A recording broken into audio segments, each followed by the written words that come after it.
pessoal, muito bom dia. Aqui quem fala é Nicolas Farto, da mesa de renda variável da Vertic Invest, falando para o nosso Morning Call de hoje, quinta-feira, dia 23 de novembro de 2023.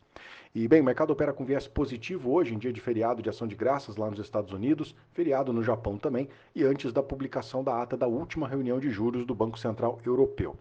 Na Ásia, hoje o fechamento ficou positivo, a Bolsa do Japão não funcionou por conta do feriado local, mas na China, lá o mercado ficou mais positivo com mais anúncios de estímulos para o setor imobiliário chinês.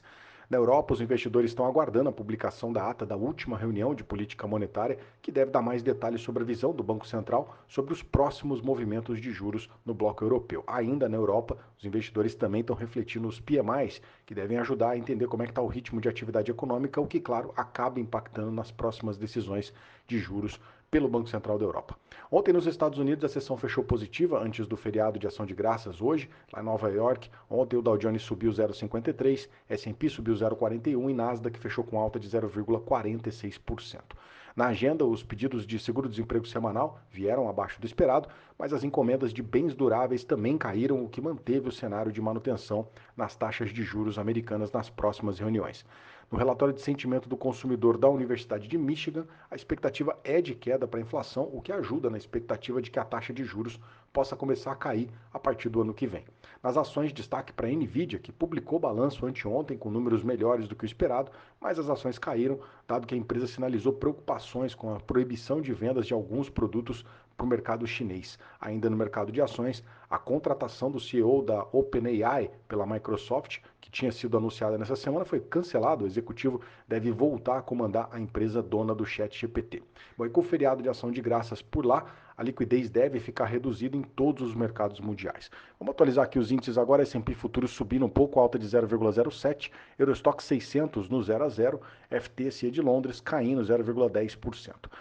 O Japão não funcionou hoje. Na China, o Xangai Composite subiu 0,60%, o índice dólar, o DXY, está caindo 0,29%, enquanto os juros de 10 anos do mercado americano sobem 0,31%, está cotado a 4,43% no anualizado. O petróleo segue em tendência de queda, hoje está caindo mais de 1%, o petróleo Brent, cotado a 81 dólares e 10 centavos o barril. Petróleo seguindo o movimento de queda, especialmente depois que ontem a OPEP adiou a reunião que poderia decidir pela redução da produção da commodity. O minério de ferro também caiu nessa madrugada lá na China, depois que o governo chinês disse que deve apertar a supervisão sobre o mercado de minério, depois das altas consecutivas que a commodity sofreu nessas últimas sessões. Lá em Dalian, hoje o minério caiu 0,8% e fechou aos 137 dólares e 70 centavos a tonelada.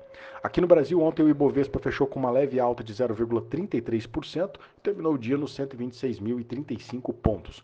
Dólar ontem teve leve alta de 0,1 e fechou cotado aos R$ 4,90. A curva de juros aqui teve queda em todos os vencimentos, mas ela estava caindo mais antes da divulgação do relatório bimestral de receitas e despesas do governo, que aumentou a projeção de um déficit fiscal desse ano de 141 bilhões para 177 bilhões de reais. Em contraste com essa notícia, lá no Senado, a Comissão de Assuntos Econômicos aprovou ontem o parecer favorável sobre a proposta de taxar fundos exclusivos de offshore.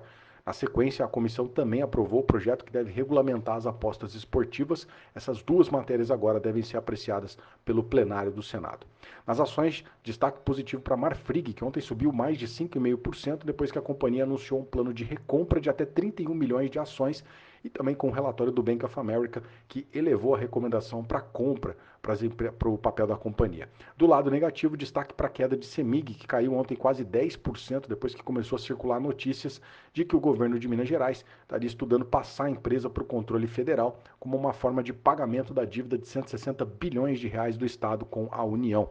A Vale ontem também caiu, queda de 1,1%, depois que acumulou quase 12% de alta nesse mês, vem acompanhando agora a correção em cima do minério de ferro. E para fechar, a agenda aqui hoje vai estar bem vazia de indicadores mais relevantes, então o foco aqui deve ficar nas notícias políticas, especialmente com a expectativa da sanção pelo presidente Lula sobre o projeto de desoneração da Folha.